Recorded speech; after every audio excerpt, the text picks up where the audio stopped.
We kind of saw, you know, that lead start to melt away, but it wasn't even that lead. I mean, I'll let you introduce the players, but there's so much to talk about. Yeah, there really is. Let's get this out of the way. Here in the northeast position as the red Protoss. He is up 2-0. He only needs this one to shut it down and continue the reign of 3-0s on the round of 32. It's SKMC. On the southwest side, this guy, he really needs to bring something together.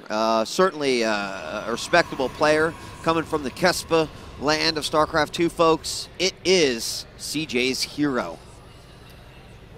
And hopefully you guys are sipping the juice, because that last game was so fun. I mean, I actually saw a couple of the comments in the thread as well where they were like, do I believe my eyes? Am I seeing Storm in PvP? Yes, you are. Those Void Rays so powerful against Stalkers. And while, yes, Archons do a good job kind of tanking damage, they're not reliable. Their damage range is very short, so if you're making Archons to counter Void Rays, you better also be making some Stalkers, but more importantly, probably Storm. We saw that it only takes a couple Storms, and those Void Rays turn from glass into glass. And to think that, I mean, really, the units that you'd kind of expect Storm to be used on were not. I mean, the focuses were Immortals and Void Rays. And if the Zealots got in there, great, but that wasn't necessarily. I mean, I love the concept of get rid of that hardened shields with the, you know, with the true damage, if you will, of the Storms, and then I'll focus down on the Immortals. Like, you're exactly right. Yeah. They're the key units. I mean, the Immortal choice was very smart, because basically, if MC did what 99% of the other idiotic Protosses do, and that's I go Blink, I make more Blink Stalkers, then those Immortals, they make grunting sounds and chew through the ranks with ease. But when the Charge Lots showed up, it took a good engagement. I mean, that's the weird part, too. It's like, I felt like Hero was ahead, and then he takes that fight, and it was exactly the right fight against kind of a niche, army from MC. It's very much so like, I need to fight you in the middle of the field for this many Charge Lots to make sense. But then MC just kind of out-microed him as the game went on and made better decisions and won anyways. And that's like, I just described his career. That's what he's always done. Right. And I know a situation where hindsight is always 20/20, but I mean, I really wonder what would have happened if Hero would have attacked that natural instead of the third. I mean, he really set himself up not for only the spells of the Mothership Core, but you know, the fact that with the Charge Lots facing Charge Lots, you're undoubtedly going to get a, hey, let me through this door. No, I'm trying to go this way. I'm trying to go this way. And it was kind of a hodgepodge of action there. So again, hindsight's 20/20, and this is not a tournament where we're just going to load up the replay, rewind it, and see what happens after that. So. Well, the other hypothetical is, what if he just didn't attack? I mean, his Void Rays just become more abundant, and MC was never interested in adding a Stargate of his own at all, so eventually it gets to the point where as long as he spreads his Void Rays, adds his own Archons, has his own Storm, MC just has the worst army. I mean, if you attack into a narrow choke, the Photon Overcharge is a nice thing to sprinkle down on those weakened Void Rays, but Storm becomes magnificent. An open field Storm can be something that Protoss players hop on the forums and complain about. You know, it's as you said, we can't hop back in time, but it's fun to talk about. Right. Getting into this game, we do see that Twilight Council again from Hero. No blink right off the bat, and it's the Dark Shrine. And we did see the Twilight Council come down for MC as well. He did it off of 2 gateways. Yeah. And I do not believe we've had any sort of, nope, in fact, there's that probe right there. Is this going to be a Dark Shrine too? It's just going to be slower. It's just going to be a little late, huh? We are going to, I mean, not by a lot. There it is. And we're going to have the good old-fashioned DT versus DT. Did you watch that game on, I think it was... I think I already know which one you're talking about. Yeah, absolutely. I can't remember the map, but it was the draw. It was that Pro League, or was that maybe GSL? I don't know. It was so funny. Sorry, guys, that we both just basically spoke incomplete sentences, but the bottom line was... DTs, good game. Sure, Freddy. But it's DT versus DT, and you can get some base trade situations going on there. Of course, Hero's going up to 4 gates, 0 detection. That's not going to be a concern for him. Neither player has a Stargate or a Robo, and look at what MC's doing. He's showing a lot of Stalkers, which will give him the edge in this first fight, and he sees the pylon. That's actually a big nuisance. While his Dark Shrine is earlier, he doesn't have a pylon that half the map. So look at this. The Dark Shrine's going to finish before that pylon does. He's probably going to have to warp in. Yeah, at home. There it is. Yeah, that's unfortunate, especially considering that MC was a little bit behind. Yeah. In fact, not yet even done.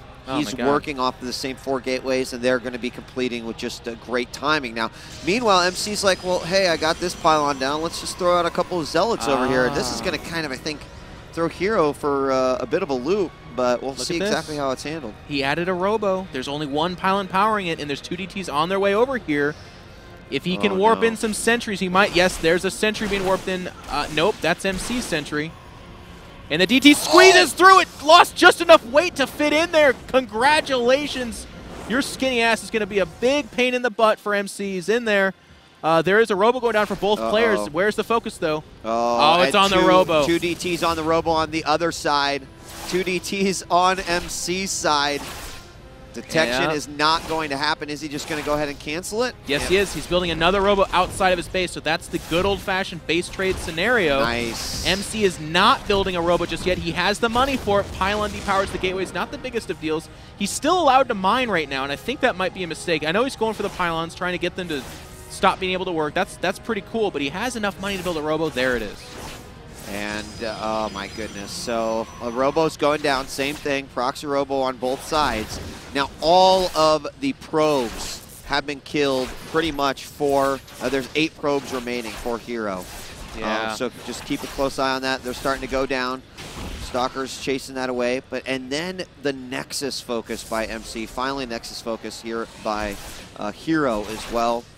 It's going to turn out pretty interesting. There's a DT chasing the greater army of MC. MC is heading back over to his Robo to try and save himself.